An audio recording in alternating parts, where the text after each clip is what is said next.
Bon là les gars, je vous dis la vérité, je vais être super transparent avec vous. Je voulais pas faire de vidéo là-dessus. Je voulais pas faire de vidéo où j'avais rien de particulier à dire sur lui. Mais avec le recul, je me suis rappelé de quelque chose.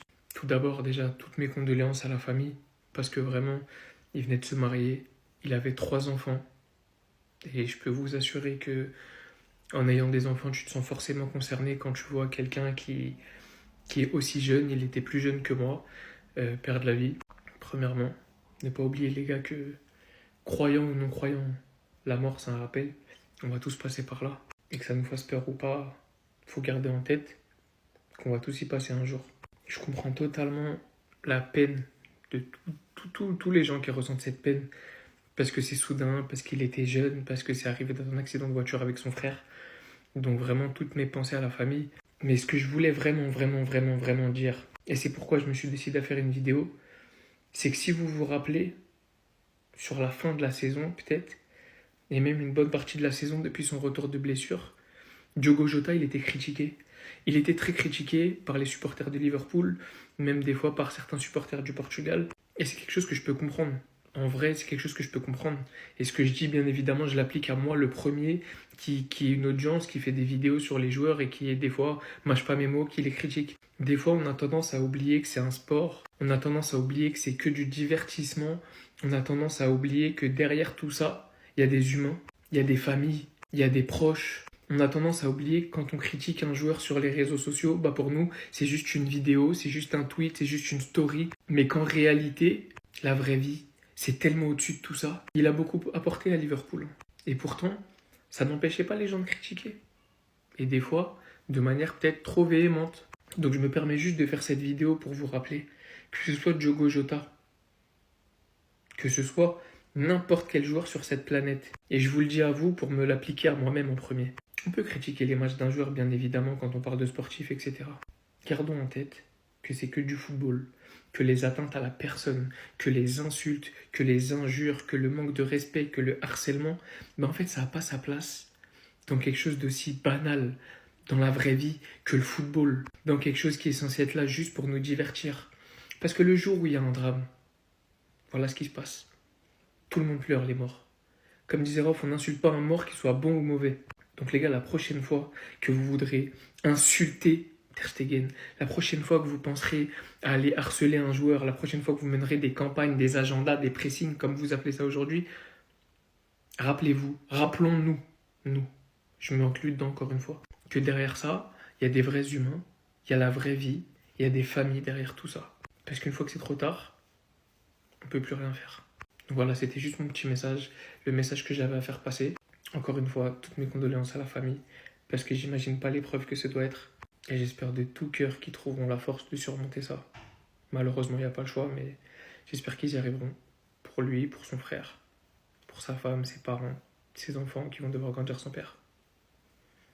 Les gars, c'est officiel. Et là, j'ai mis du temps avant de sortir cette vidéo-là parce que je voulais vraiment gérer mes émotions et savoir comment j'allais faire la vidéo. Mais en fait, ça me fait mal au cœur parce que c'est un joueur qui a toujours été de nature altruiste. Il a pensé aux autres avant de penser à lui-même. Sur le terrain, ça se voit que c'était quelqu'un de bien. Il s'était marié 7 jours avant. Il venait de se marier, les gars. Et ça me déchire le cœur, surtout pour les petits jeunes. Mais franchement, c'est touchant. C'est pour ça d'ailleurs j'ai mis du temps avant de faire cette vidéo-là. Pour vous faire une vidéo avec toute lucidité. Et c'est pour ça que là je vais vous faire un rappel les gars. Toutes les personnes que vous appréciez, avec lesquelles potentiellement vous êtes embrouillés, faites en sorte de vous rabibocher parce que la vie d'ici, en fait c'est faux, il n'y a rien en fait. Du jour au lendemain, la personne elle peut partir. Et ça peut être un regret éternel. Donc les gars, en tout cas, paix à son âme. Et mes condoléances à toute sa famille. De base, je voulais plus faire une vidéo sur quelqu'un de décédé, mais là, j'étais vraiment obligé parce que c'est un joueur que aussi j'appréciais.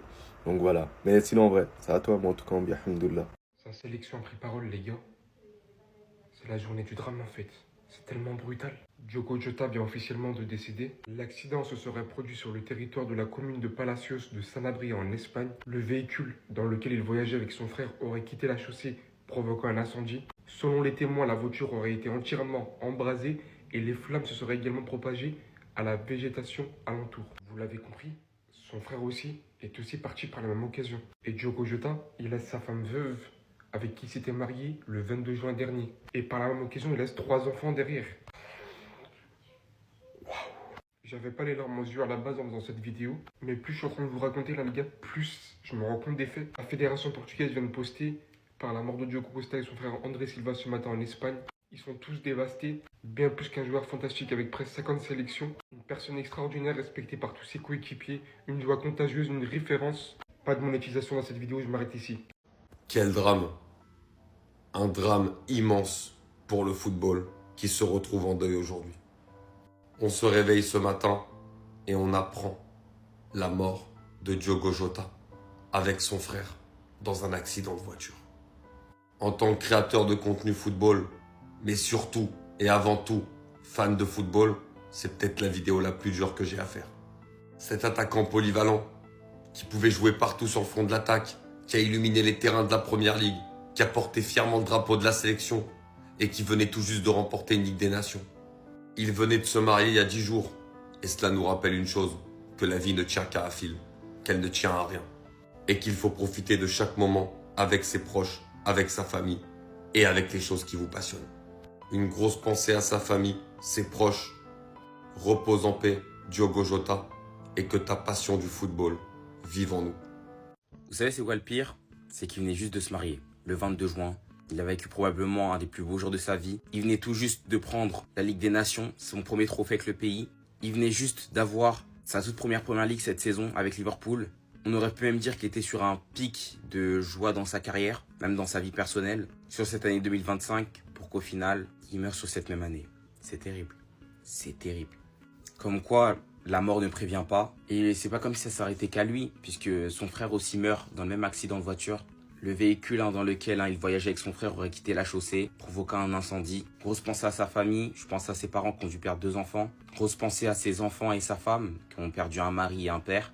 Personnellement, c'est la première fois que je vois un joueur en activité aussi populaire que lui décédé et c'est juste terrible. J'espère que les hommages à son égard seront de taille. La Première Ligue, lorsqu'elle reprendra, j'imagine que lors des premières journées, il y aura comme une minute de silence. Du moins, je vous espérais. Et franchement, grosse force à sa famille qui repose en paix. C'est vraiment une dinguerie, les gars. Je vous jure, les gars, je suis pas du genre à pleurer sur les réseaux et tout, les gars. Mais je vous jure, c'est une dinguerie. Comment ça se fait qu'un mec, genre... Le mec qui s'est marié il y a 3 jours, là je tremble de ouf les gars. Comment ça se fait qu'un mec qui s'est marié il y a 3 jours, il reste sous contrat au club encore quelques semaines, il a pris la coupe du... La Nation X. Comment ça se fait, wesh? Comment tu peux mourir d'un coup les gars? C'est une dinguerie, wesh. Non, de Dieu, c'est une dinguerie les gars. Voilà, c'est une dinguerie, wesh. c'est... Mais non, je suis choqué, les gars, je suis choqué. Je suis choqué de ouf. Diogo Jota est mort, nous a quittés dans un accident de voiture en Espagne. Donc ça s'est produit hier soir. Et vous savez quoi, les gars? Le pire, c'est qu'il n'est pas décédé seul. Il est décédé avec son frère André, également footballeur. Donc ça s'est passé à Palacios Sanabrias en Espagne, les gars. Imaginez les parents, vraiment toutes mes condoléances à la famille. C'est terrible de perdre pour une mère, par exemple, ses 2 enfants. C'est une dinguerie, les gars. Et quand on vous dit que la mort ne prévient pas, ne prévient personne, il venait de se marier le 22 juin dernier, il y a une dizaine de jours, et il laisse une femme et 2 enfants derrière lui, 28 ans. Certes, c'est bizarre parce que ce genre de personnes, nous, on ne les connaît pas personnellement, mais en fait, on a l'impression de les connaître, on les suit tous les jours, on parle d'eux, on regarde leurs matchs. C'est un peu bizarre la sensation quand on apprend ce genre de nouvelles, parce que oui, il y en a qui vont dire que oui, tout le monde meurt, etc. Tous les jours, il y a des gens qui meurent. Mais on a quand même une petite proximité. Et donc, il nous quitte le monde du football, le monde de Liverpool. Mais c'est bon, c'est surtout sa famille. Voilà, pour qui il faut avoir une pensée. En tout cas, il aura marqué sa petite époque à sa manière, donné un titre à Liverpool et qu'il repose en paix.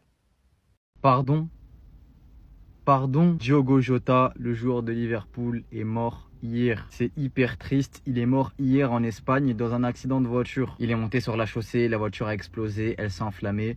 Il est décédé, lui et son frère. Vous savez, pour nous, les gens qui regardent le foot, quand on apprend qu'un joueur est décédé, c'est ultra choquant. Parce qu'en fait, on a l'habitude de le voir au quotidien. On a l'habitude de le voir dans le match, dans le truc, marqué ici, ça. Genre pour nous, les gens qui regardent le foot, c'est comme si c'était quelqu'un qu'on connaissait dans la vraie vie.